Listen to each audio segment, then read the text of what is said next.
Voilà, je suis ravi d'être là aujourd'hui, vraiment, pour vous parler de ces sujets absolument passionnants. Donc, je m'appelle César, je travaille chez Carbone 4, comme l'a dit Vincent. Donc, c'est un cabinet de conseil en transition énergétique, spécialisé dans la stratégie climat des organisations. On a 13 ans d'existence et au sein de cette structure, moi, je m'occupe particulièrement d'un pôle d'expertise interne qui s'appelle Neutralité Carbone. Et je suis par ailleurs le pilote du projet Net Zero Initiative. Alors, ce que je voulais faire, dans peut-être un peu moins de 10 minutes, c'est de vous parler un peu de neutralité carbone et de voir finalement ce qu'on entend par ce concept qui est sur toutes les lèvres et qui finalement répond à différentes définitions en fonction de l'échelle, du type d'acteur sur lequel on le définit. Donc, ce que je vais démarrer par faire, c'est parler un petit peu de ce que la science a à dire sur le sujet. La neutralité carbone au sens de la science, c'est quelque chose qui est très bien défini. C'est quelque chose qui est non seulement pas utopique du tout, mais même carrément nécessaire pour être capable de rester sur une planète vivable d'ici la fin du siècle. La neutralité carbone au sens de la science, c'est un objectif qui consiste, grosso modo, à équilibrer les émissions de gaz à effet de serre de la planète avec ce qu'on appelle les absorptions ou les puits de carbone, c'est-à-dire tout ce que on va créer ou organiser pour enlever du CO2 de l'atmosphère.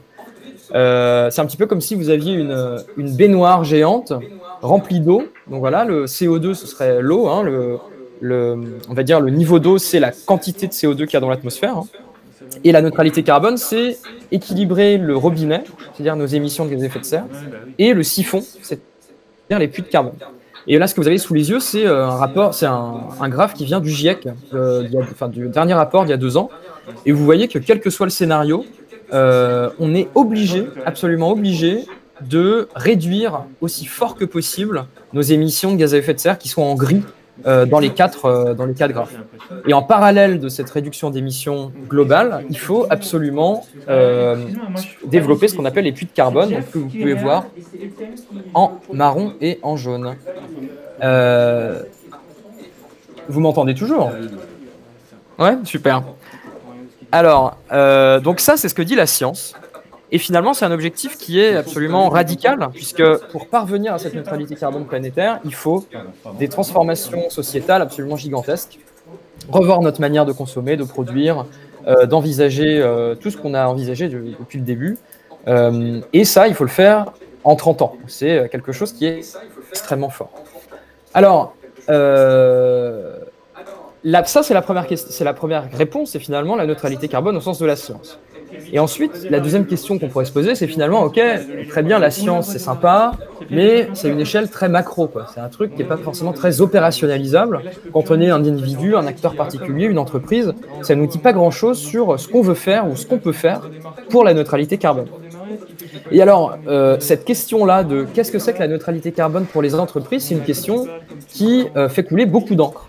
C'est une question qui fait s'exprimer énormément de gens, que ce soit des ONG comme le Science Based Targets Initiative. C'est une question qui actuellement fait l'objet d'une normalisation au niveau ISO pour essayer de définir concrètement ce que c'est que la neutralité carbone des entreprises. Et puis chez Carbone 4, nous aussi, on a un petit peu notre vision des choses. Je vais vous la présenter très rapidement. Nous, en fait, on considère que pour réussir à envisager la notion de neutralité carbone pour les entreprises, il faut avant tout se poser une question qui est: est-ce que mon entreprise contribue suffisamment à l'émergence de cette neutralité planétaire? Donc, ce que vous avez sous les yeux, c'est vraiment un schéma qui essaie de résumer tout ça. Vous avez cette fameuse baignoire planétaire, hein, avec le robinet des émissions et le siphon des puits qu'il s'agit au niveau mondial d'équilibrer, c'est-à-dire il faut massivement réduire les émissions et massivement augmenter les puits. Et toute la question, c'est de savoir, en tant qu'entreprise, qu'est-ce que je fais, qu'est-ce que je peux faire et qu'est-ce que je dois faire pour contribuer à activer ces deux leviers-là. Et donc, concrètement, pour une entreprise, ça veut dire des choses très, très opérationnelles. Ça veut dire, qu'est-ce que je fais pour réduire mes émissions, directes et indirectes. Ça veut dire quelque chose de très concret qui est, est-ce que mes produits et services contribuent à la baisse des émissions de mes clients? Et puis, ça veut dire une troisième chose qui est, en tant qu'entreprise, est-ce que je contribue financièrement à la transition en dehors de ma chaîne de valeur, notamment avec un outil très efficace qui s'appelle la compensation carbone et l'achat de crédit. Alors, si on passe sur la slide suivante, en fait, finalement, nous, ce qu'on propose pour être efficace dans la transition, c'est de piloter l'action des entreprises. Alors, je ne sais pas si la slide déroule ou non. Bon, on va dire que... Alors non, mais bon, en tout cas, ce qu'on prône, c'est que une entreprise, finalement, dans notre point de vue, a énormément de cordes à son arc pour accélérer la transition. Et ces cordes, c'est des choses qui sont déjà très connues. C'est la réduction de ses émissions directes et indirectes à des niveaux compatibles avec des budgets carbone 1,5 degré. C'est la commercialisation de produits et services bas carbone. Et c'est une contribution financière à la transition de son pays ou de son territoire via des mécanismes de labellisation, comme par exemple le label bas carbone. Et donc finalement, ça c'est une des réponses possibles à ce qu'est la neutralité d'entreprise. Finalement, une entreprise, c'est d'abord un objet qui contribue à la neutralité planétaire et nationale. Donc Vincent, je ne sais pas si tu es encore là, mais en tout cas, j'espère que j'ai répondu à ta question. Mais je crois que Vincent n'est pas là. Tout le reste, vous m'entendez toutes et tous, hein, on est d'accord. Si, j'étais là, mais... Ah, parfait.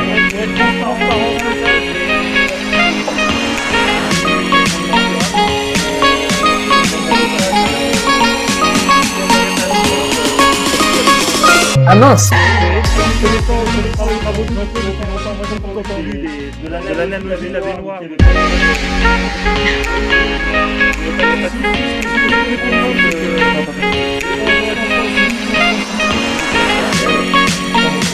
Parfait.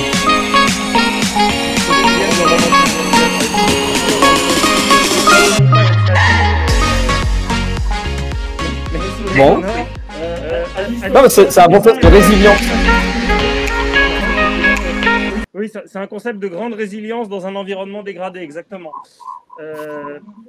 L'atelier du pangolin. Ce que je vous propose, c'est que on va prendre maintenant des cas d'entreprise et de développement d'initiatives en ce qui concerne la neutralité carbone. Vous comprenez bien que c'est impossible à animer à distance parce que je n'entends rien. Mais est-ce que Mélanie, Rudy, tu nous entends? Oui, bonjour. Oui, bonjour. Vous m'entendez? Directrice du site de, on dit Schweighaus, mais bon, étant un Français de l'intérieur, j'ai une prononciation alsacienne relativement défaillante. Je sais que vous aussi, vous avez une présentation, donc je vais vous laisser partager avec le public. Et puis quand je vois des questions qui arrivent, je vous les soumets. Mais là, c'est vrai qu'à distance, on n'entend pas. Je suis désolé. Pas de souci. Bonjour à tous. Bonjour à tous, je me présente. Mélanie Rudy, je suis directeur de site chez Suez.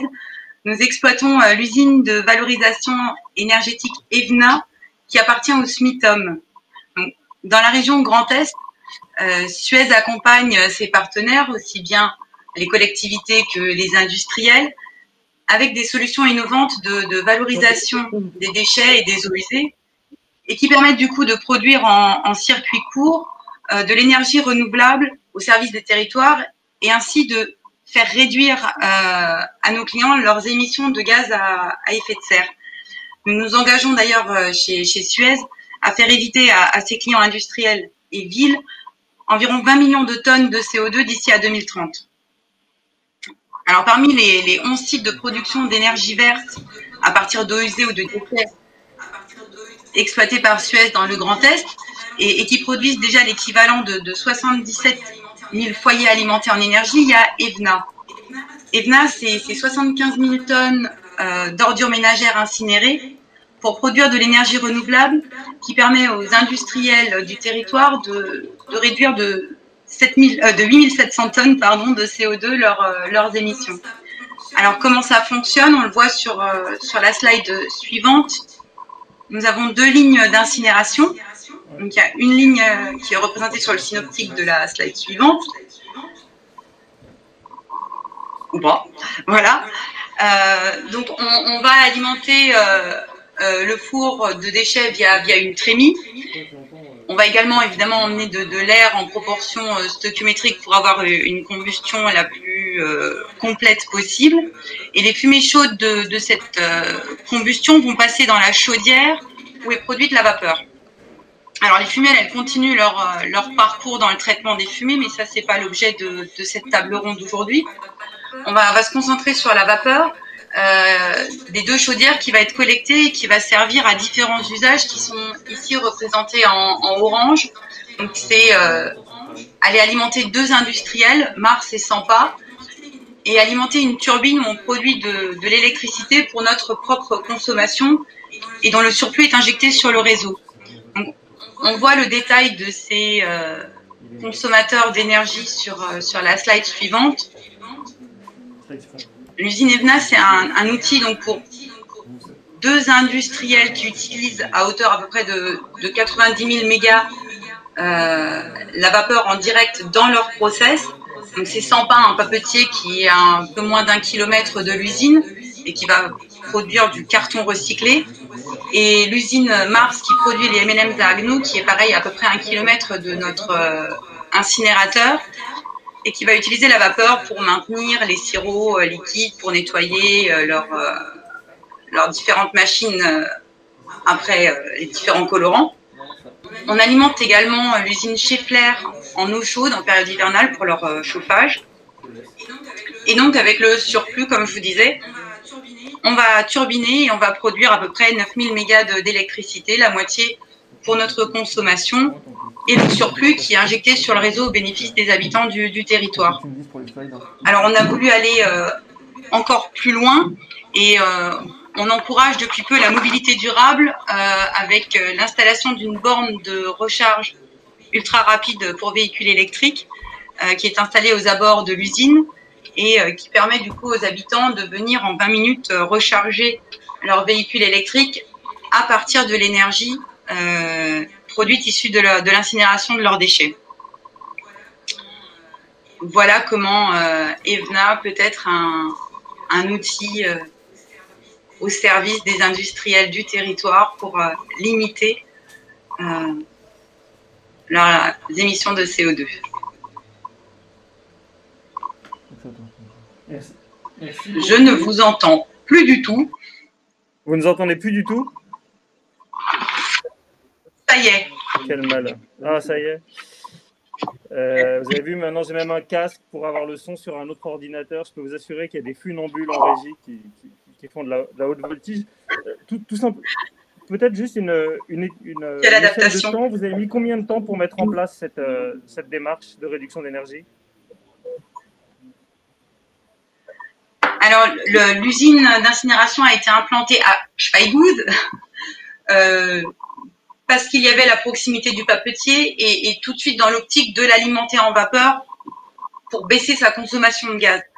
On a raccordé l'usine à Mars en 2014-2015. Il a fallu à peu près 1 an pour développer et construire le réseau et le mettre en service. Impressionnant. Alors, je m'entends avec un décalage, mais c'est pas grave. Est-ce que Amor Frigui pour Lafarge est là? Parce que je ne le vois pas en caméra ouverte. Alors, j'allais dire, c'est normal. Je suis Maud Tarnot et je le remplace sur la démarche. D'accord. Tout va bien. Alors, on n'a pas pu présenter Lafarge Holcim. C'est un petit peu comme pour Suez ou pour La Poste.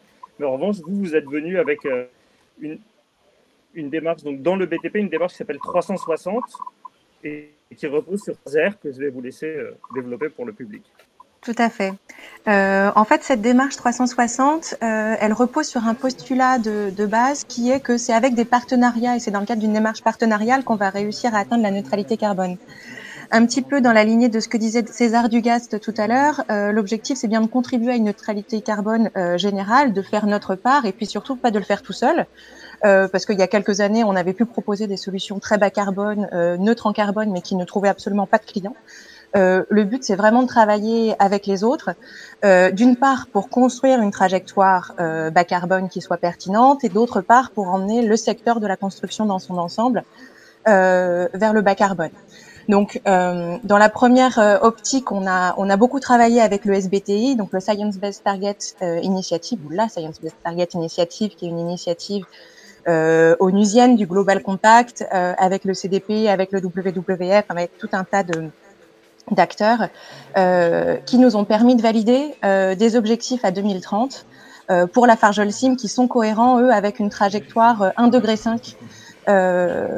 d'augmentation maximum des températures. Donc voilà, on a identifié les leviers qui étaient mobilisables et que je vais vous présenter rapidement après pour atteindre ces objectifs pour 2030, pour atteindre in fine la neutralité carbone. Donc ça, c'est la première démarche partenariale. Et ensuite, on a une démarche pour nos clients pour eux les aider à atteindre leurs propres objectifs et concrètement les aider à faire les choix les plus éclairés vers le bas carbone. Donc, rapidement, pour que vous voyez ce dont on parle quand on parle de l'empreinte carbone de la Fargolsim, qui est donc le premier producteur mondial de ciment et de matériaux de construction, béton, granulat, etc.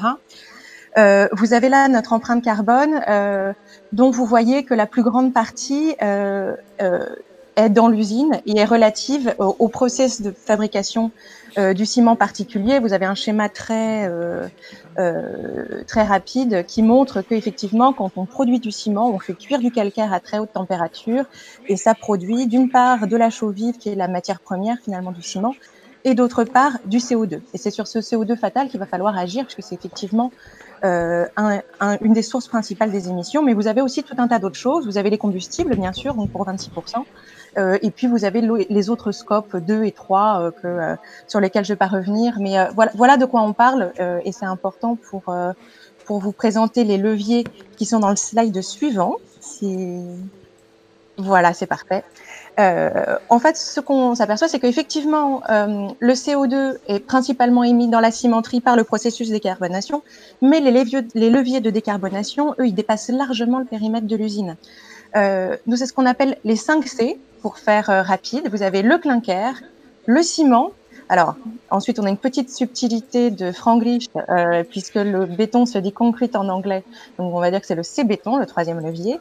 Vous avez ensuite la construction et la carbonatation. Et donc, ces 5 ensembles de leviers vont nous permettre de travailler sur les différentes sources de réduction des émissions de CO2.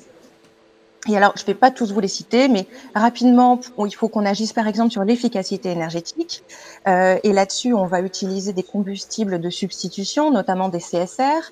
Et on va agir sur effectivement le poids carbone des combustibles.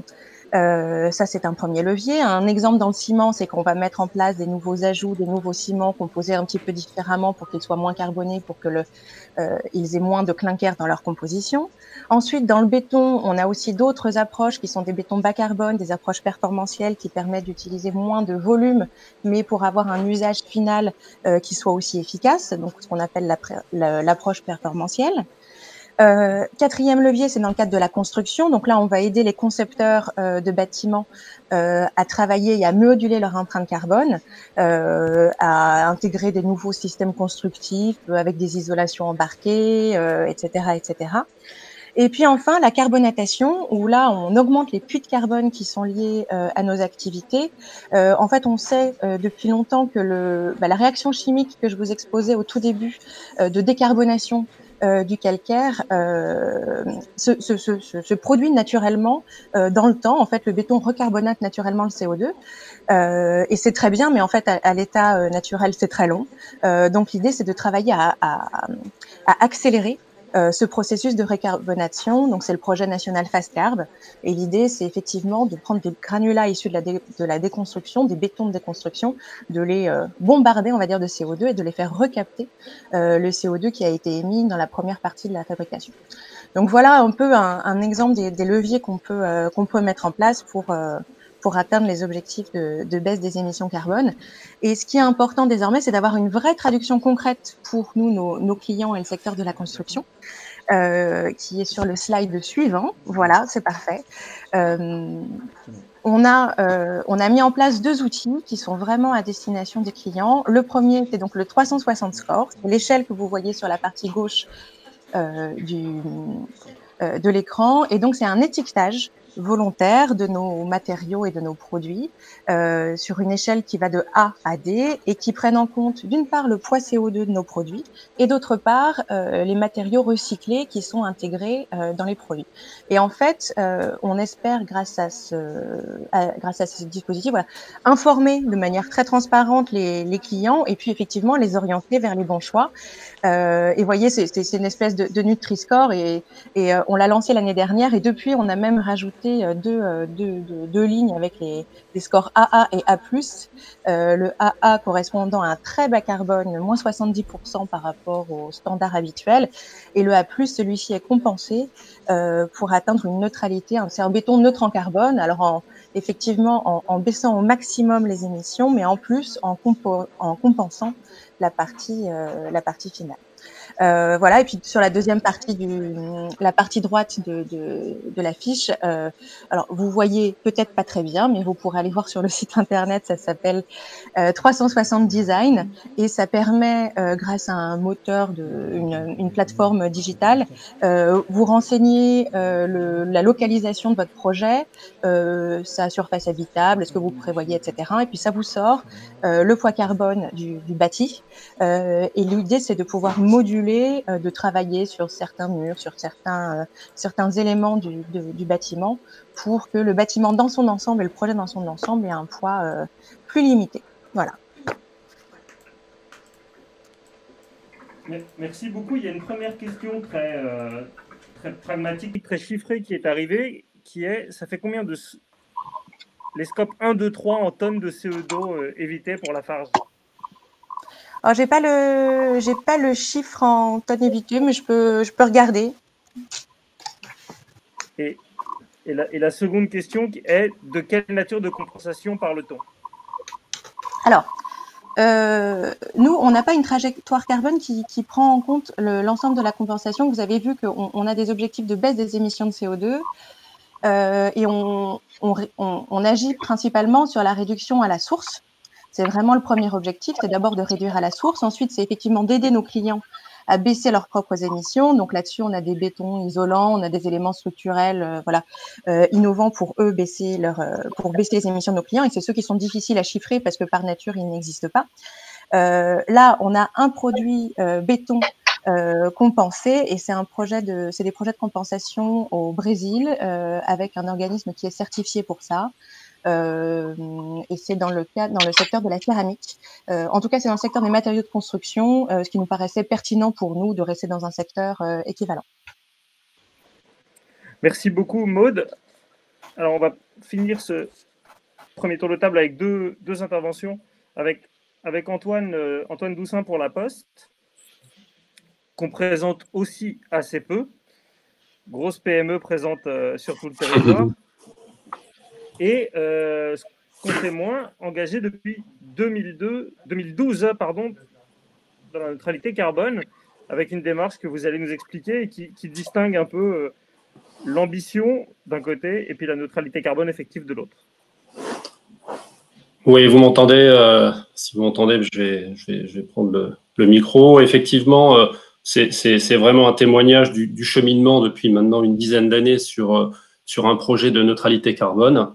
Aujourd'hui, on affirme que le groupe, qu'on est un groupe 100% neutre carbone, mais ça s'est fait par plusieurs étapes que je vais en quelques minutes peut-être vous commenter. Et puis au travers notamment de trois étapes importantes sur les projets et les démarches de neutralité carbone pour les entreprises.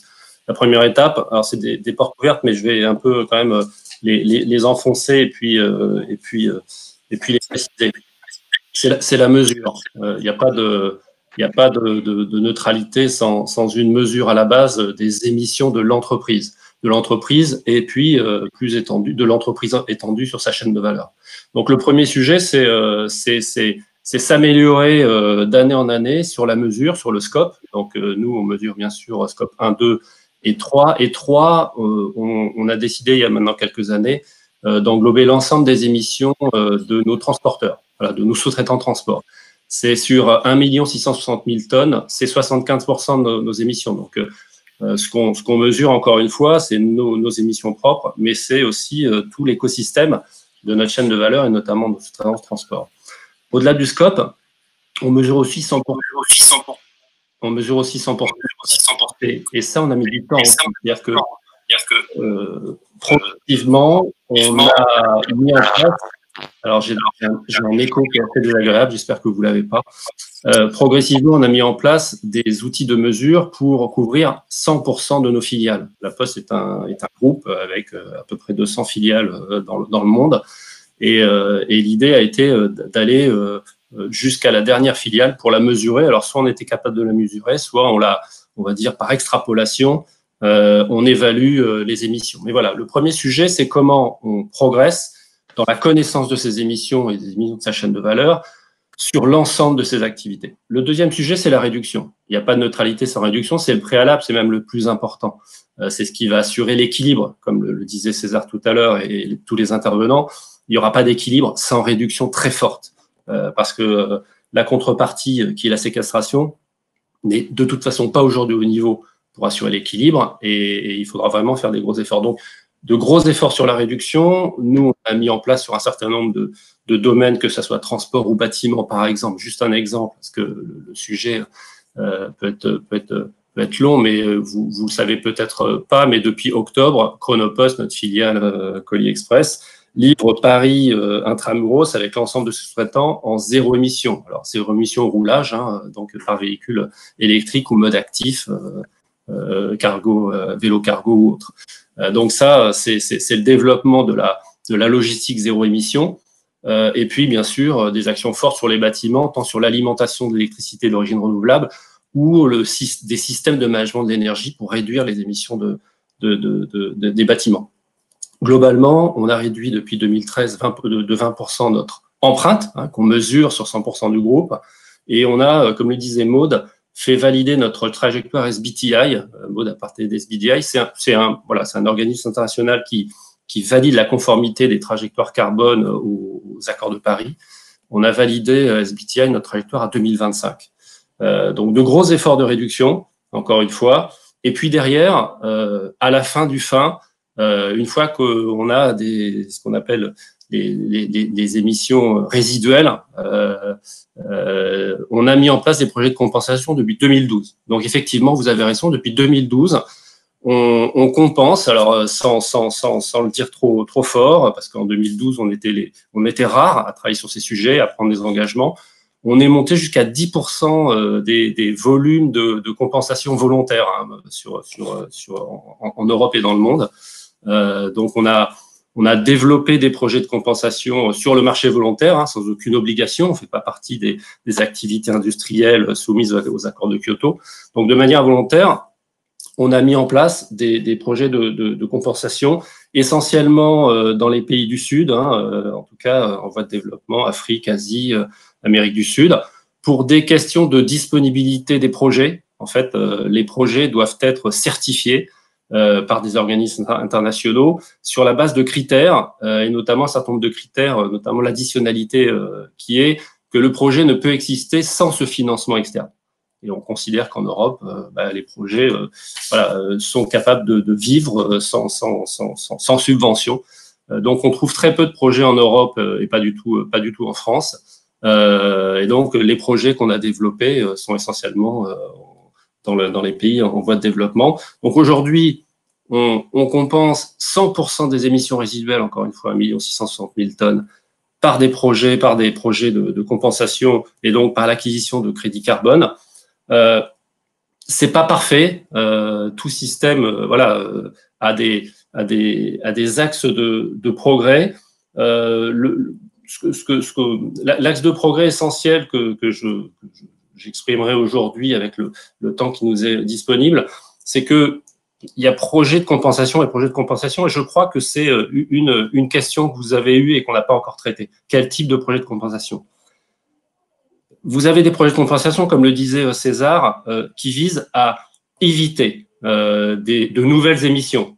Et donc, c'est la préservation de la forêt. Je dis pas la reforestation, mais au moins la préservation, c'est des projets de mise en place d'éoliennes, d'énergie photovoltaïque, de biomasse, l'amélioration de fours à bois pour éviter la combustion. Enfin voilà, c'est des projets qui visent à restreindre de nouvelles émissions et donc à éviter de nouvelles émissions. Mais ça ne travaille pas sur la captation, sur les puits de carbone. Et donc, vous avez par ailleurs des projets de captation. C'est la reforestation, c'est ce qu'on appelle aujourd'hui les projets blue carbone autour, dans un premier temps, de la mangrove. Et la répartition de ce type de projet sur le marché volontaire, c'est globalement, vous trouvez 90% de projets d'évitement et 10% de projets de captation. C'est pas assez si on veut atteindre au final la net zéro émission au niveau mondial. Donc, comme le disait César, les projets, enfin, la compensation est un outil aujourd'hui pour sensibiliser les entreprises en interne. C'est un prix interne du carbone, hein, c'est du cash out qui sort de l'entreprise, donc ça modifie un peu les comportements en interne, je peux vous le dire. C'est de l'investissement pour une transition en dehors de la chaîne de valeur de l'entreprise, donc c'est une contribution de l'entreprise. Mais encore une fois, c'est un outil de transition parce que l'objectif, c'est bien d'arriver à un équilibre entre les émissions et la captation sans avoir d'outils de ce type de compensation à terme. Voilà.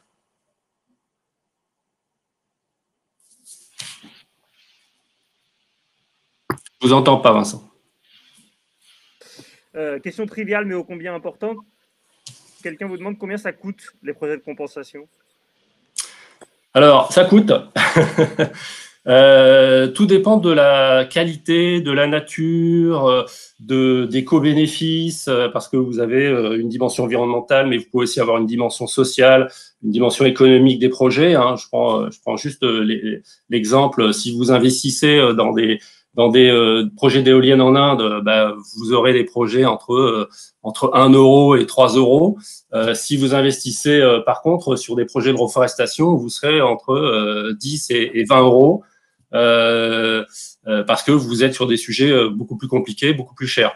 Donc, c'est en fonction de la qualité du projet et on va dire de l'intensité des émissions évitées. Voilà, donc chacun essaie d'équilibrer son portefeuille en fonction de ses moyens. Pour la Poste, en tout cas, depuis 2012, c'est plusieurs dizaines de millions d'euros qui ont été, en tout cas, injectés dans une contribution à une transition énergétique et à une transition carbone mondiale. Et du coup, comme on en a déjà un petit peu parlé ce matin, qui est-ce qui pilote ces projets? Je veux dire, vous les remontez où? C'est plutôt du côté de la direction financière, de la direction générale? Comment ça se passe? Alors, on a deux grands programmes de compensation, enfin 3 grands programmes de compensation qui sont opérés au niveau de nos activités. On a un programme sur le courrier colis, un programme sur l'Express international dans notre groupe et des groupes, et un programme à la Banque Postale. Donc, il y a trois programmes qui coexistent et on fait appel à des intermédiaires. Hein. On n'approche pas en direct les porteurs de projets parce que c'est compliqué, puis on a un volume à compenser qui est relativement important, donc il faut qu'on aille chercher beaucoup de projets et puis des projets qui ont une capacité d'évitement ou d'absorption. Et donc, on passe par des intermédiaires. Donc, EcoAct, ces deux logiques sont 2 intermédiaires, 2 traders avec lesquels on travaille. Mais il se trouve qu'on est en pleine consultation en ce moment avec d'autres prestataires européens et mondiaux pour faire jouer la saine concurrence des intermédiaires sur cette activité.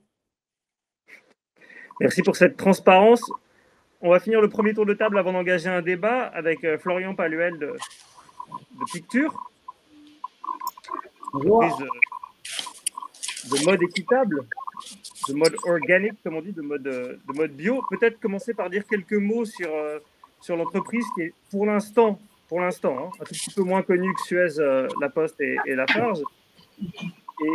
Et expliquer comment est-ce que la crise a un peu bouleversé votre conception du monde. Alors, oui, bonjour à tous. Effectivement, c'est pas plus mal de commencer par présenter l'entreprise parce qu'a priori, on est un peu moins connu que, que les autres. Il doit y avoir normalement une slide qui fait un overview un petit peu de qu'est-ce qu'est l'entreprise, que je ne vois pas sous les yeux, mais peut-être que vous l'avez. Voilà, exactement, c'est celle-là. Comment on se rend compte un peu, alors celle juste avant du coup. Bon, bref, peut-être que vous l'avez sous les yeux, mais en tout cas, Picture, c'est une entreprise qui Celle-ci des vêtements pour le ski, le snowboard, voilà la bonne slide. Donc notre cœur de métier, c'est la veste de ski en polyester recyclé. Donc on recycle des bouteilles plastiques pour créer un polyester et créer des vestes derrière. Donc marque créée en 2008 par 3 amis d'enfance, on les voit en haut à gauche sur la photo. On est certifié Bicorp depuis 1 an.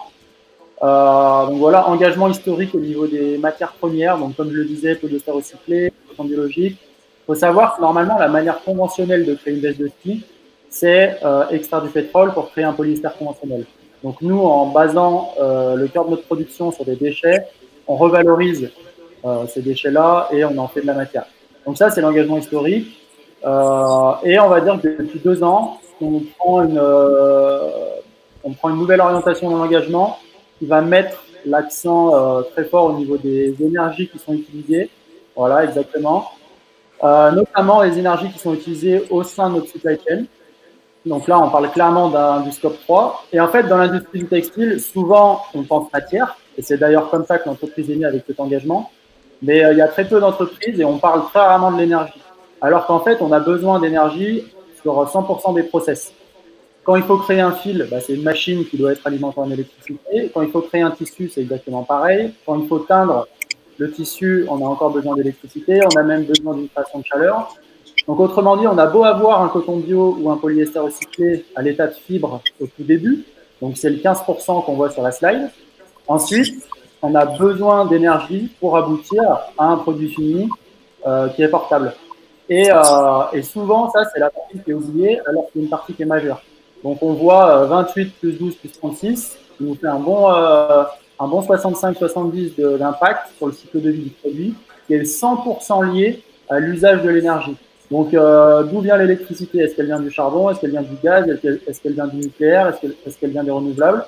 Comment on crée de la chaleur sur des process industriels? Est-ce qu'on est sur une chaudière au fioul, au gaz, alors biomasse, etc., etc. Donc ça, c'est vraiment le cœur de notre engagement maintenant. Donc, le bilan carbone, il est en cours par rapport à ça. Et du coup, j'ai une petite anecdote assez intéressante. Donc, par rapport à ce bilan qui est fait, nous, il faut savoir qu'on a une assez bonne maîtrise, on va dire, des supply chains, notamment 2 supply, une en Turquie, une à Taïwan, qui nous font plus de 80% du volume. Et quand je parle de supply, je parle de remonter la chaîne le plus loin possible, donc s'intéresser aux champs de coton biologique, s'intéresser à l'usine qui recycle les bouteilles, et après remonter toute la filière jusqu'au vendeur d'un produit fini, c'est avec cette personne qu'on fait du business. Et dans le cadre du bilan carbone, j'ai recontacté du coup toutes ces personnes, donc le filateur, le tricoteur, le couturier, etc., etc. Et en fait, je leur demande à chaque fois donc leur data énergétique, etc., et aussi les marques avec lesquelles elles travaillent. Parce que j'ai identifié qu'on est tellement petit au sein de cette industrie que notre capacité à faire bouger les lignes avec des acteurs avec qui on ne fait pas de business, parce que si on se réfère à la slide, on se rend compte que c'est ces 3 étapes qui sont les plus importantes. Et ce n'est pas des gens à qui on achète quelque chose. C'est juste des gens qui font partie de notre système, mais qui ne le savent peut-être même pas qu'ils font du fil pour Picture. Donc, mon idée, c'était de se dire, si on connaît les gens, si on connaît les marques avec lesquelles ces entreprises travaillent, et que ces marques sont beaucoup plus grosses que Picture, potentiellement, on peut s'associer. Donc, c'est pour ça que je leur demandais à chaque fois les marques avec lesquelles elles bossent. Et par exemple, dans l'usine de tricotage en Turquie, j'ai découvert qu'il y avait Decathlon. Donc, ni une ni deux, j'ai appelé Decat. Et en fait, on a été en contact très vite avec l'usine en Turquie et on a réalisé qu'il y avait un projet Decathlon sur de l'alimentation photovoltaïque pour cette usine à hauteur de 40% pour 2021, ce qui vient mécaniquement cuter une partie d'électricité qui normalement arrive du gaz ou du charbon en Turquie. Et donc ça, c'est un super process. Peut-être que c'est pas le plus marketing, mais en tout cas, au sein de notre supply chain turque, ça veut dire qu'on va avoir de l'électricité bas carbone qui va alimenter un process de teinture au lieu d'avoir de l'énergie fossile. Donc, c'est exactement ce genre de démarche que je pousse en interne pour qu'on puisse donc réduire nos émissions à ces niveaux-là. Et peut-être que demain, vous entendrez parler de picture, non pas parce qu'on est focus sur les matières, mais parce qu'on est focus sur les énergies. Et ça fera pour moi toute la différence. Et donc, c'est pour ça que j'avais pris ne parlez plus de matière, parler d'énergie, un peu en référence à Carbone 4, qui dit ne parlez plus de compensation, parlez de contribution. Donc, parce qu'en fait, au sein du textile, c'est vraiment ce switch qu'il faut faire un petit peu dans la manière de voir les choses. Et après, du coup, dernière slide, qui, elle, reprend voilà, ce qui a été dit un peu par tout le monde sur des grands piliers qui permettent de… Donc, ouais, dernière slide que je ne vois plus, mais elle revient, impeccable. Donc, les grands piliers qui permettent d'y voir un peu plus clair sur la roadmap. Donc, effectivement, tout commence et tout se poursuit même avec une comptabilité carbone assez rigoureuse qui commence par un plan. Le Science Based Target, ça fait partie de cette compta parce que dès l'instant où il est en place, on sait combien on doit réduire par an pour fitter avec les accords de Paris, 1,5.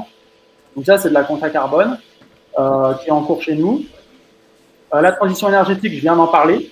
Donc, c'est vraiment ce pilier au niveau des supply chains et c'est le levier majeur de réduction de nos émissions. Un bon 80% de nos émissions sont liées à ce qu'on fait en Turquie, ce qu'on fait à Taïwan par rapport à la production des produits. Après, il y a un gros pilier qui est nécessaire dans une transition énergétique, c'est en même temps de réduire le besoin. Parce que vouloir du 100% renouvelable et du 100% bas carbone nucléaire, c'est impossible si on garde un niveau de besoin énergétique qui est le nôtre à l'heure actuelle, par à l'échelle mondiale. Donc, du coup, à l'échelle de picture, c'est un peu pareil. Donc, comment on fait pour réduire le besoin énergétique? Donc, c'est un pilier que j'appelle sobriété et qui, nous, en termes de textile, concerne la durabilité du produit. Donc, depuis toujours, on les répare, les produits, plutôt que de les échanger. On va lancer le concept de seconde main courant 21. Et enfin, on a ce pôle contribution à la neutralité, avec un outil que je suis en train de tester en ce moment, qui est développé par un ancien de chez Carbone 4 justement, donc l'outil Sweep, qui peut permettre un bon pilotage à ces niveaux de compta et de contribution. Donc nous, à l'échelle de picture, là, ces 4 points, ces 4 grands piliers, c'est des choses qui sont en cours chez nous. Des choses ont commencé, d'autres sont en cours, d'autres sont bien avancées, mais voilà, on ne peut pas dire comme la Poste qu'on est vraiment en place sur ce sujet. Mais en tout cas, ça va vite. Depuis le confinement qui nous a mis un bon coup ça nous a fait réagir en mode, OK, on est engagé depuis 2012, depuis 2008, mais comment on peut aller plus loin? Et voilà, là, on prend un gros virage de stratégie climat qui on l'espère, sera le plus pertinent possible, quoi. Alors, merci beaucoup, Florian. Intervention saluée avec quelques petites questions très pragmatiques. D'abord, un commentaire élogieux qui est super démarche. À quand la production en France? Et aussi préciser ce que vous entendez par et réparer. Alors en fait, la production en France, c'est lié majoritairement à notre choix de distribution. Nous, on travaille avec des magasins. Donc ça veut dire qu'on vend le produit à un magasin et le magasin vous le revend aux 6 personnes qui interviennent ou à tout le public qui nous écoute. Et donc le fait de rajouter un intermédiaire dans cette boucle, donc un intermédiaire qui doit marger, qui a des salaires, qui a des charges, etc., fait qu'on doit acheter le produit fini de base moins cher pour qu'il se retrouve sur le marché à un prix qui est relativement cohérent. Et du coup, par exemple, pour avoir un t-shirt franco-biologique à 32 €, ce qui est notre prix public à l'heure actuelle, si on le faisait en France et qu'on le revendait à un magasin qui derrière vous le revend et auquel il faut ajouter la TVA, ça sera un t-shirt autour de 65-70. Donc, on pourrait être en France, mais par contre, il faudrait se passer de la distribution des magasins. Et au sein de notre industrie, qui est le ski, le snow, l'outdoor, tout se fait en fait via les revendeurs. Donc, c'est pour ça qu'on est majoritairement à l'étranger, donc notamment Turquie, notamment Taïwan. Et par contre, sur des produits qui ont un temps de façon très court, l'intervention humaine est très courte, donc notamment de la couture pour faire des cache-cous. Donc, pas les cache-cous les masques qu'on connaît à l'heure actuelle, mais là, je parle de vrais cache-cous pour le snow. Là, on arrive à être en Made in France parce que l'intervention humaine est très courte. Et après, la deuxième question, c'était sur la durabilité, je crois, ou la réparation. Oui, la réparation. Ouais, voilà. Donc, en fait, très simplement, on a des ateliers de réparation. Donc, quand on pète un zip, quand il y a une couture qui saute, quand il y a un bout de compression qui saute. Historiquement, on avait une garantie de 2 ans, qui est la garantie légale.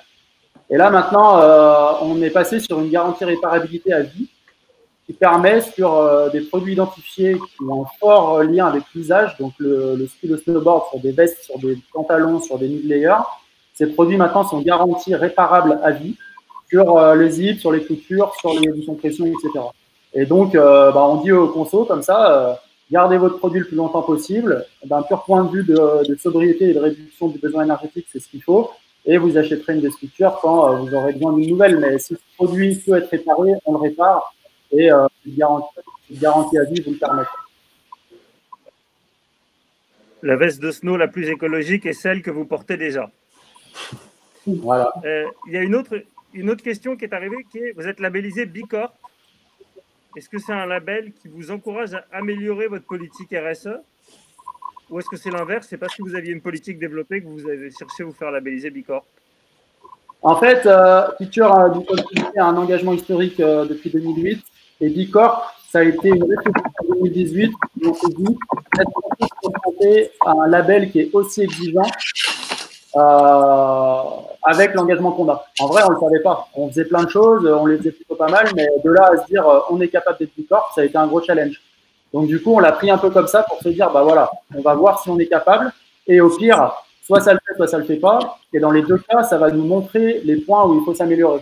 Donc du coup, B Corp maintenant est un outil un peu de pilotage de toute la strate RSE. Et après, je suis plutôt partant pour me baser sur les grands locaux GIEC pour piloter une stratégie climat. Mais du coup, je pilote un peu parce que moi, du coup, je m'occupe du développement durable et donc je pilote toute cette partie d'un côté B Corp pour un engagement global qui concerne aussi le RH, qui concerne la gouvernance et une partie très GIEC, très climat dans le pilotage aussi. Mais voilà, B Corp, c'est le label, à mon avis, qui est un des plus exigeants en la matière. En France, c'est pas le plus connu, mais aux US, c'est très costaud parce que California fait office de porte-drapeau depuis longtemps. Donc voilà. Bah, bravo. Alors, on va ouvrir un certain nombre de questions. Alors, vous pouvez toujours continuer à nous en envoyer, mais une petite question est arrivée en retard pour Antoine. Est-ce que compenser en Inde ou au Brésil pour du carbone émis en France est vraiment logique? Petite question taquin. Non, c'est pas taquin. À l'échelle de la planète, oui, c'est logique. Je veux dire, voilà, si on considère que le sujet du réchauffement climatique est à l'échelle de la planète, oui, une émission à un endroit, à un autre endroit, c'est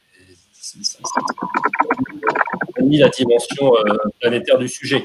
Après, deuxième sujet, je vous l'ai dit, les projets qui génèrent des crédits carbone dans le cadre de la compensation volontaire, ils sont essentiellement dans les pays en développement. Donc, ça a aussi un effet plutôt bénéfique d'aider des pays qui n'auraient pas les moyens de travailler sur des projets d'évitement, et notamment, par exemple, sur tout ce qui est génération d'énergie.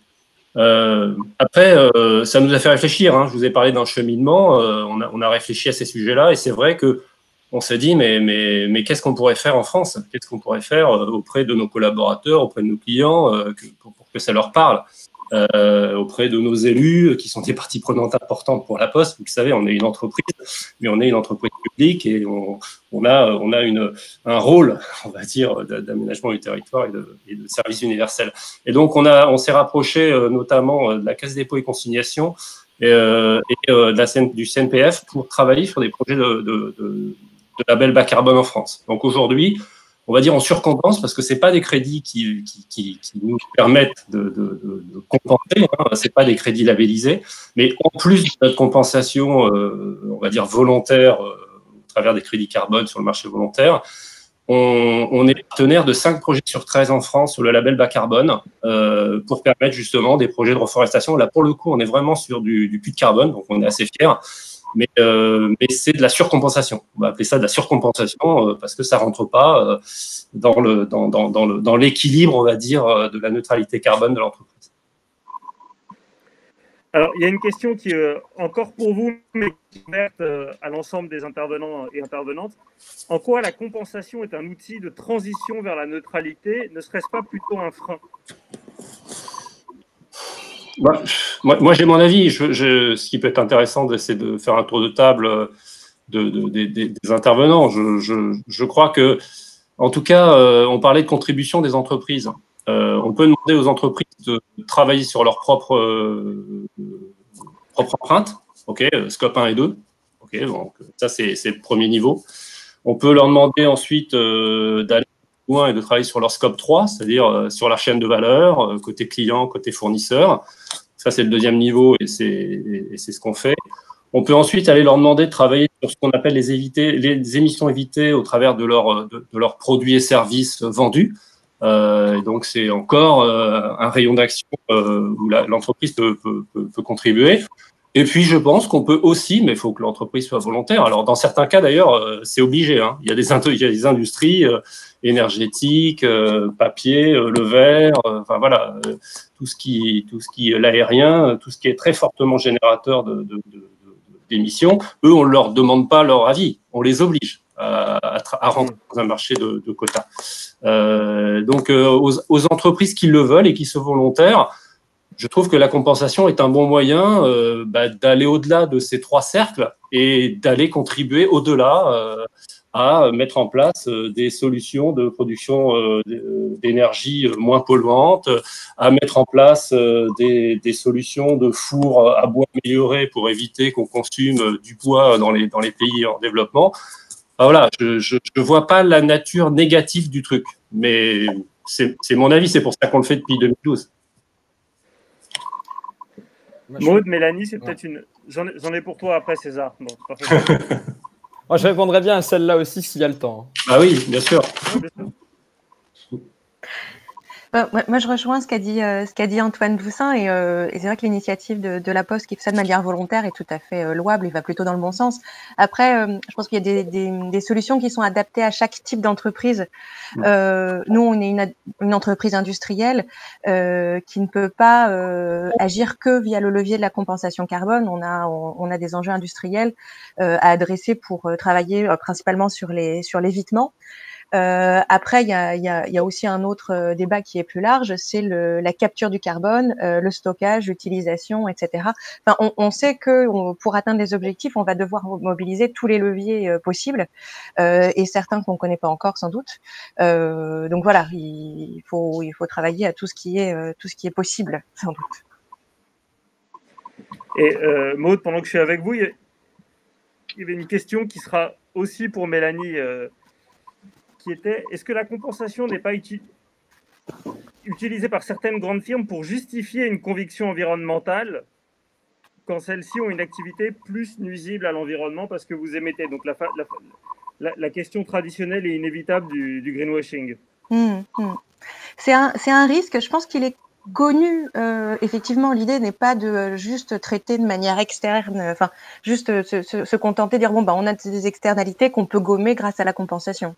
En tout cas, nous, c'est pas notre démarche du tout. L'objectif, c'est vraiment de réduire à la source et de travailler sur effectivement bien identifier l'ensemble des impacts. Effectivement, avoir une comptabilité carbone très claire. Et nous, on est dans le système ETS, donc c'est de toute façon effectivement le cas, c'est vérifié, etc. Il y a un coût du carbone qui existe, qui va croissant et qui oriente les investissements vers le bas carbone. Voilà. Le risque, effectivement, un des risques qu'on pourrait voir de la compensation, c'est de se dire que ça mobilise des moyens financiers qui sont pas attribués à la réduction. Bon. Je pense que chaque entreprise a son profil et du coup les réponses techniques qui lui vont le mieux. Mélanie, sur ces deux questions. Je rejoins un peu les autres interlocuteurs autour de l'écran. Ça dépend des activités. Et puis, un peu comme les élections, il n'y a que le résultat américain, il n'y a que le résultat qui compte. Que ce soit de la compensation, de la réduction. Enfin, si déjà on va tous dans ce sens-là et qu'on arrive à avoir globalement, à ce que la baignoire globalement ne déborde pas, quel que soit le levier, ce sera déjà énorme. Je rejoins Monsieur Paluel, la sobriété, c'est ce vers quoi on doit tendre. En attendant d'y arriver, la compensation, c'est déjà une solution. Nous, dans notre activité, c'est difficile de faire de l'incinération sans émettre du CO2. au contraire, une bonne combustion, c'est du CO2. Donc, d'ici à ce que les puits de carbone soient plus performants et on fait comme on peut. Alors, César, tu voulais t'emparer de la première question. J'en ai une deuxième très technique pour toi après, mais commence par celle-ci. Ouais, non, avec plaisir. Non, juste pour rebondir là-dessus, je pense que ce qui est important dans ce genre de questions, c'est de définir les termes ou les redéfinir. Qu'est-ce qu'on entend par compensation? C'est quoi la compensation? Il y a deux manières de voir la compensation. La première manière, c'est de dire que c'est le financement vertueux de projets en dehors de la chaîne de valeur des entreprises et qui sont particulièrement robustes puisque c'est souvent labellisé par des standards comme le Gold Standard, le Verra, VCS, qui sont des choses qui, grosso modo, certifient que l'argent que vous mettez dans les projets est bien utilisé. Cette compensation-là, je l'aime bien parce que c'est ni plus ni moins une contribution financière à l'accélération de la transition. Il y a une deuxième manière de voir la compensation qui est vue non pas du point de vue du projet, mais plutôt du point de vue de la personne qui achète le crédit. Et la compensation vue dans ce sens-là, c'est une sorte de tiens, je vais acheter un crédit carbone et je vais pouvoir soustraire à mes émissions et du coup, ça fait zéro. Pire que ça pourrait, chez certains, être une manière d'agir à la place d'une vraie réduction chez soi. Et ça va pas. Pourquoi? Parce que ce point de vue-là, il n'est plus valable. Il l'était au moment du protocole de Kyoto, quand on avait d'une part des pays riches qui devaient réduire les émissions, d'autre part une flopée de pays moins riches qui n'avaient rien à faire. Mais aujourd'hui, dans l'accord de Paris, tout le monde doit réduire. Donc on ne peut pas dire je ne fais rien et je vais payer quelqu'un pour le faire. Parce que pour arriver à cette baignoire qui ne déborde pas, il faut que nous, on réduise et que là-bas, ils réduisent aussi.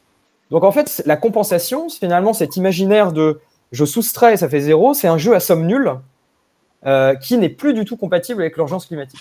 Et c'est pour ça que la position de plus en plus d'acteurs, et notamment Carbone 4, à travers le projet Net Zero Initiative, c'est de dire la compensation, c'est quelque chose de génial et de nécessaire pour accélérer la transition quand on parle des projets, mais qui est complètement contre-productif quand on part du principe que ça, justement, compense ces émissions. Et c'est pour ça qu'on veut supprimer le terme de compensation et parler de contribution.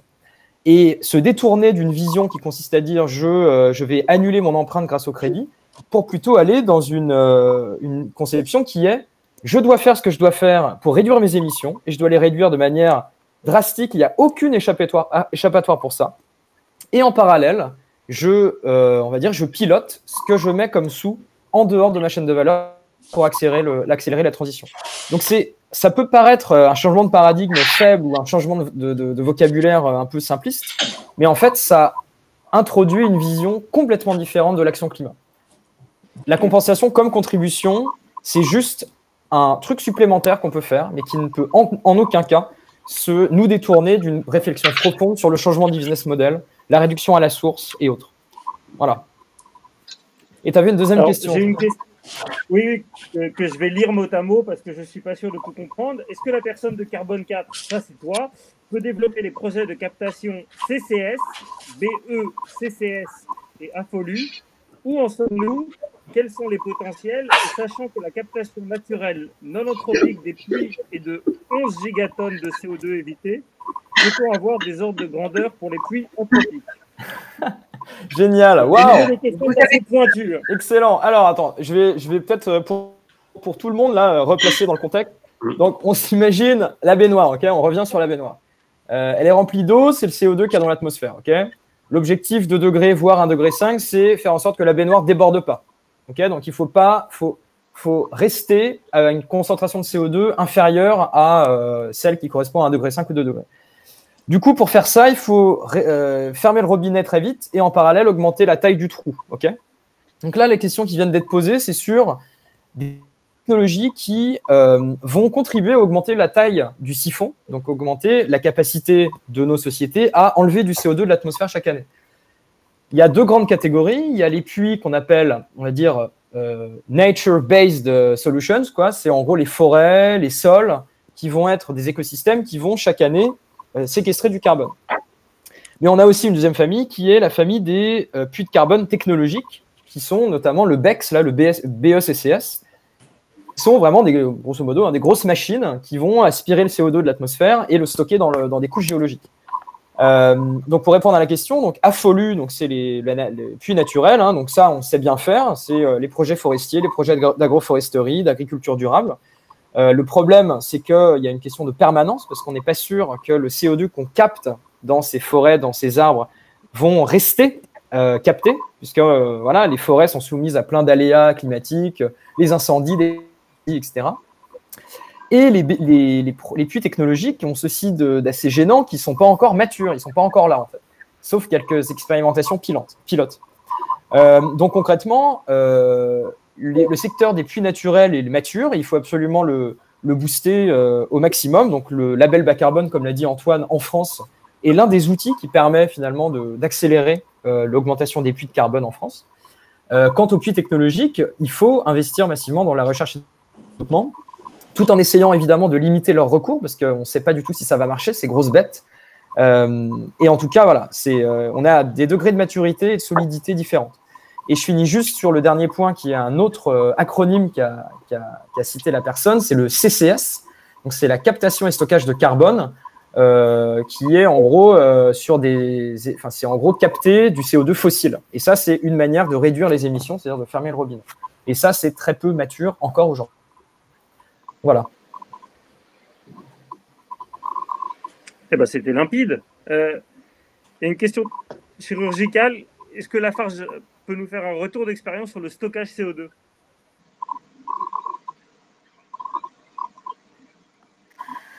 Un retour d'expérience, alors comme le disait César à l'instant, c'est sans doute tôt. L'idée, c'est d'explorer les possibilités que ça offre.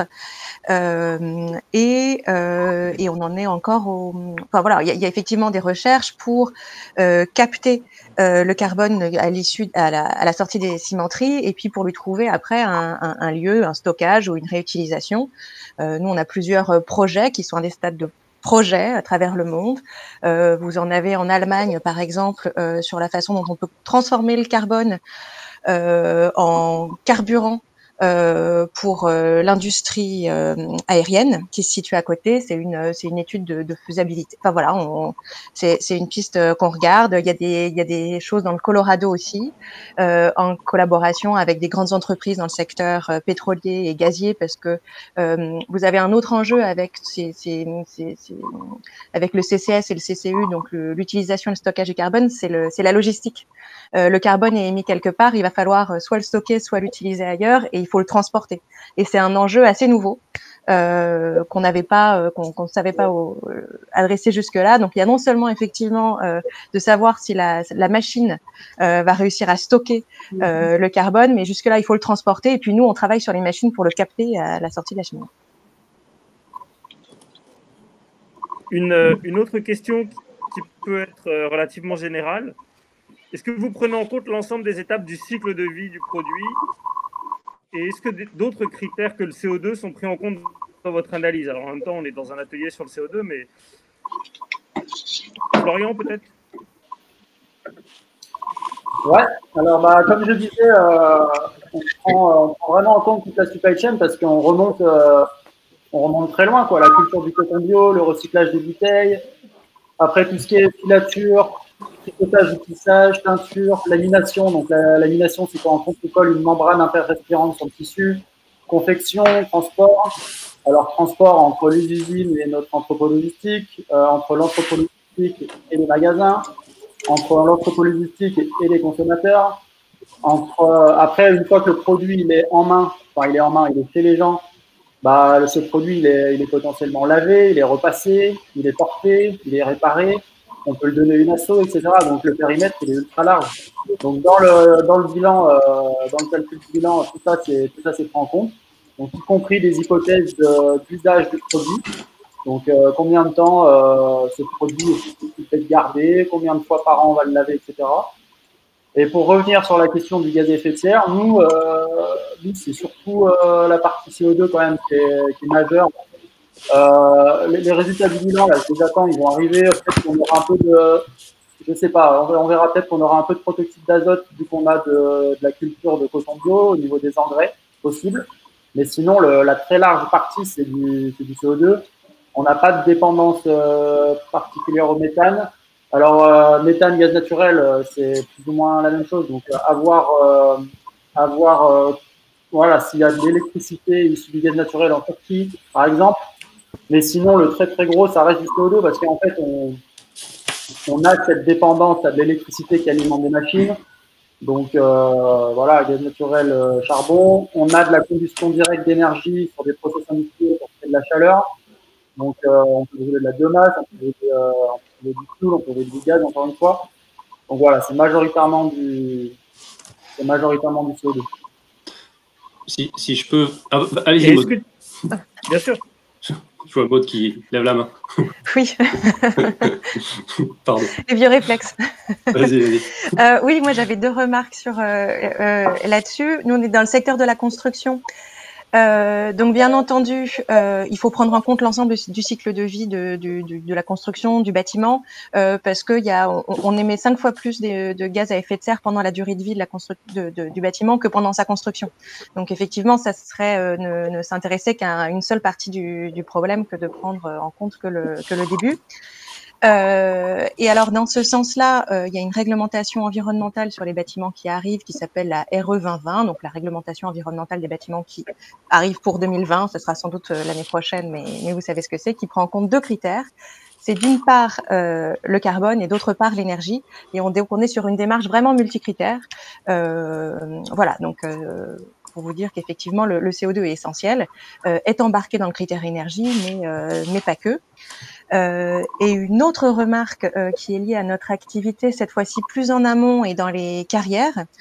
Et nous, dans notre stratégie de développement durable, on s'occupe évidemment de changement climatique, mais il y a aussi de forts axes sur la biodiversité, la préservation de la biodiversité et le rôle que ça peut jouer en termes d'atténuation des effets du changement climatique ou de l'augmentation des puits de carbone qui aujourd'hui, nous on les comptabilise pas forcément, hein, ces puits de carbone naturels entre guillemets parce qu'ils sont recréés par l'homme, mais sur des lieux naturels, voilà.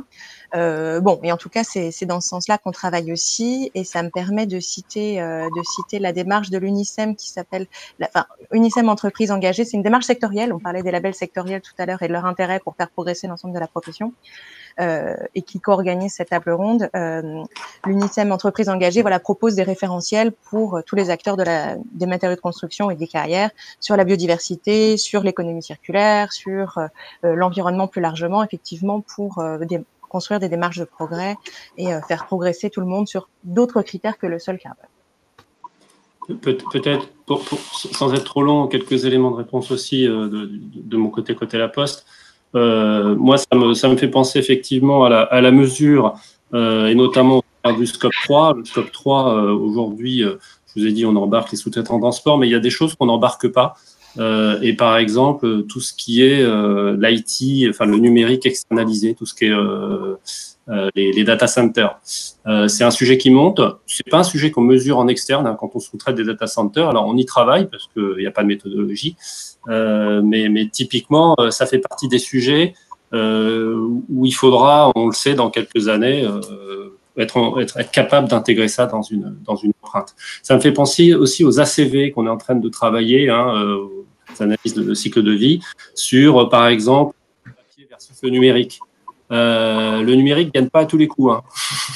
Versus, par exemple, la livraison à domicile versus la livraison en point relais ou en consigne. La livraison en point relais ne gagne pas à tous les coups. Parce qu'il y a une mutualisation qui est faite, qui évite des déplacements. Enfin, voilà, donc il y a effectivement toujours, il y a en permanence une logique, effectivement, d'aller au bout de la logique de l'émission du produit ou du service. Et puis, ce qui d'ailleurs nous fait réfléchir à la mise en place, comme Maud a parlé, d'un carbon score, par exemple, de la livraison. Parce que en fonction des choix que le consommateur va faire, en fonction de son comportement, ça induira plus ou moins d'émissions de la livraison. Voilà. Et puis la deuxième partie de la question, nous, on est très très attachés à mesurer aussi les polluants atmosphériques locaux. Il y a les gaz à effet de serre qui ont une incidence sur le climat, et vous avez aussi les NOx, les particules, qui ont eux une incidence sur la santé en ville, notamment en urbain. Et donc, on a aussi une action. On est très très engagé sur la mesure et la réduction. Alors les leviers sont généralement un peu les mêmes, hein, l'énergie des véhicules, pour nous, en tout cas en tant que transporteurs. Mais il y a un sujet qui est voilà, très accolé au GES, que sont les PAL, les polluants atmosphériques locaux. Merci pour la précision et l'exhaustivité de vos réponses à tous. Il y a une petite question pour être encore plus exhaustive pour César. Il semblerait que tu aies fait un résumé très exhaustif des captations de CO2, mais quid des autres gaz à effet de serre? Quand on parle de neutralité carbone, parle-t-on uniquement de CO2 ou aussi des autres? Ouais, ça, c'est une question intéressante. Parce que la science dit pas la même chose que les entreprises. Là encore, en fait, si vous voulez, la neutralité carbone au sens de la science, c'est vraiment du pur CO2, tout simplement parce qu'il n'y a pas de puits de carbone, de méthane ou de protoxyde d'azote. En fait, la notion de puits de carbone, c'est uniquement le CO2. Donc, en fait, la science dit un truc très simple qui est, pour être compatible avec l'objectif 1,5 degré, il faut à la fois atteindre la neutralité carbone sur le CO2 et à la fois réduire suffisamment rapidement les émissions des autres gaz à effet de serre. Donc ça, c'est un peu la vision scientifique. Et la science dit que si on fait ça, net zéro CO2 et réduction suffisamment rapide des autres gaz, on est bon, quoi.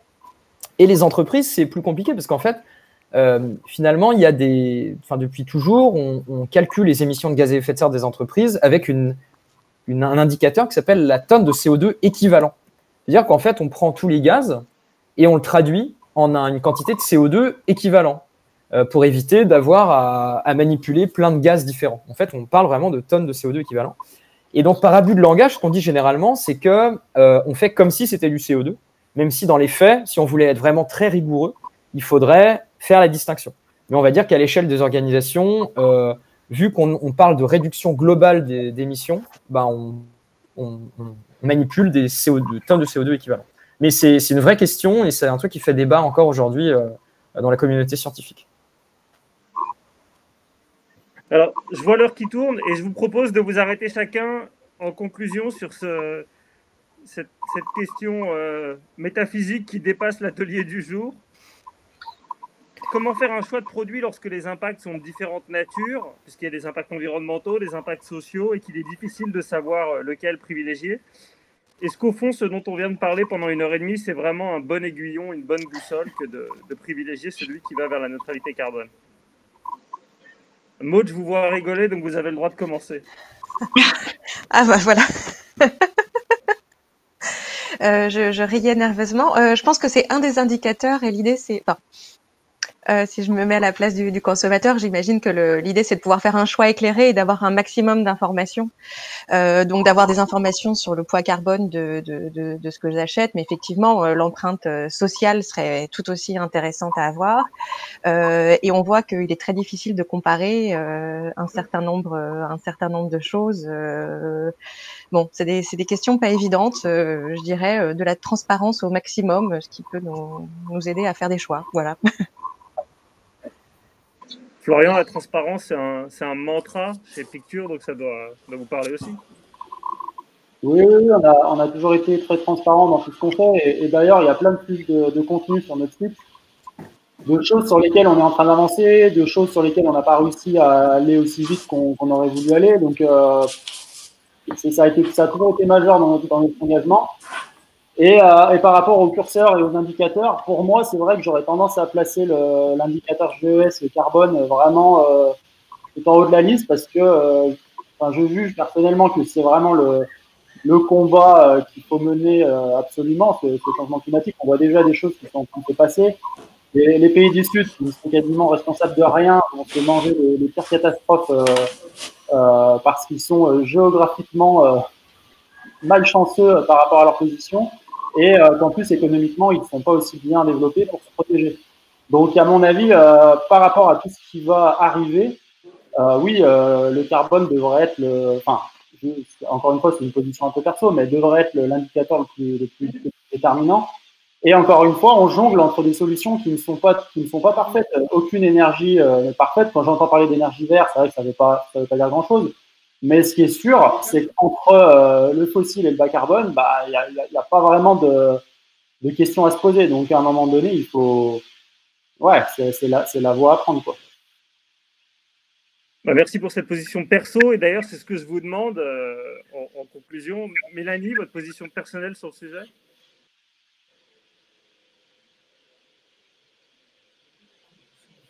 Plus Mélanie. Antoine a disparu aussi?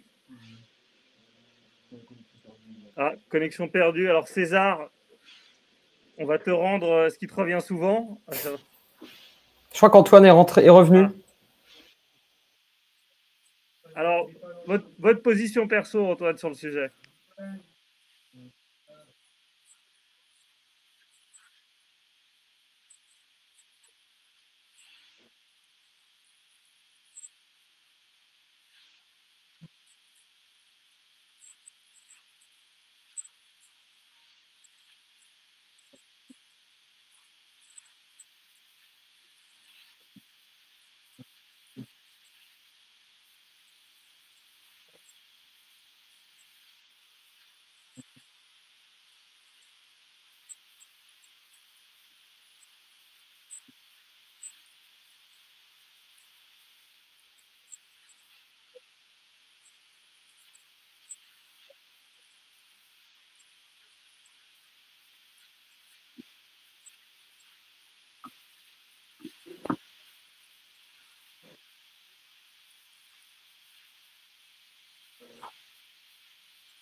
Et puis, les entreprises sont aussi là pour participer, on va dire, au développement social. Merci beaucoup. Alors, Maud ne nous rejoint pas, donc César, je te laisse le mot de la fin sur ces questions. Ok. Moi, je vais répondre, je pense, en deux temps.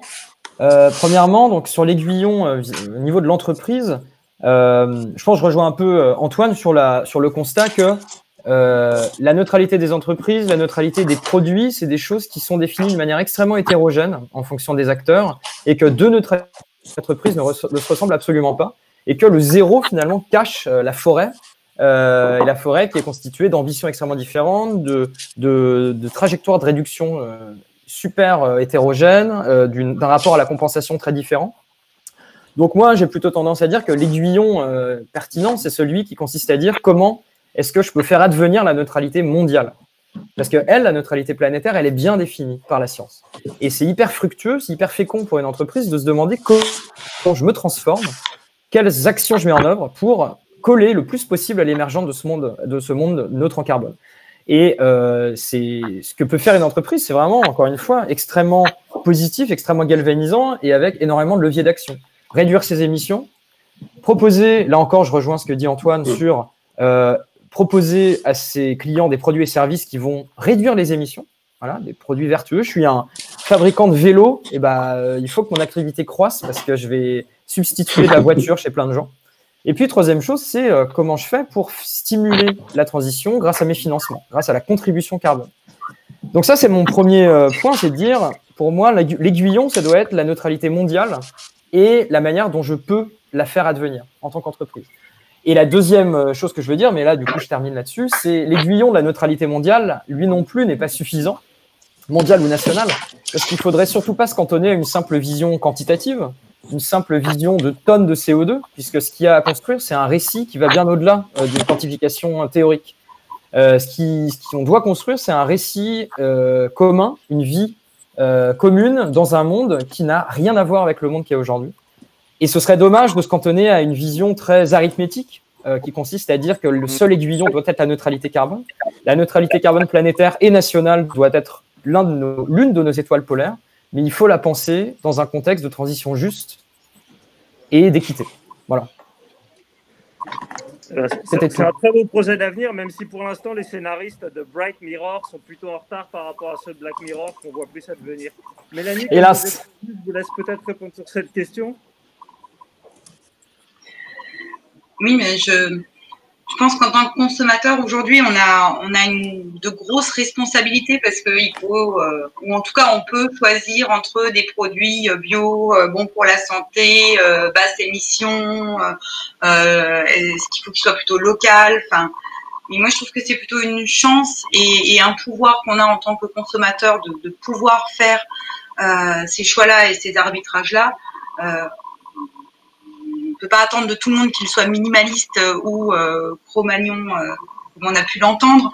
En tout cas, de bien réfléchir à ces actes d'achat, aux emballages qui vont avec, ça fera moins de déchets, on s'en portera tous mieux et ça réduira nos effets de nos gaz à effet de serre également.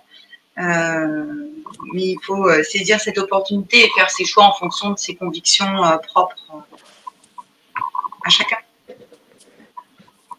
Merci infiniment à tous les 5 pour cette vision agonistique positive où il y avait des frictions et en même temps c'était extrêmement constructif. Merci surtout à toutes et tous qui nous avez suivis avec beaucoup de questions très pointues, très précises. Vous retrouverez la vidéo et les présentations des intervenants sur Internet dès jeudi normalement. Merci aux équipes techniques qui nous ont sauvés parce que ça a vraiment été acrobatique. Et pour celles et ceux qui veulent, dans un quart d'heure, on fera la plénière de clôture. Voilà, à bientôt. Merci. Merci beaucoup.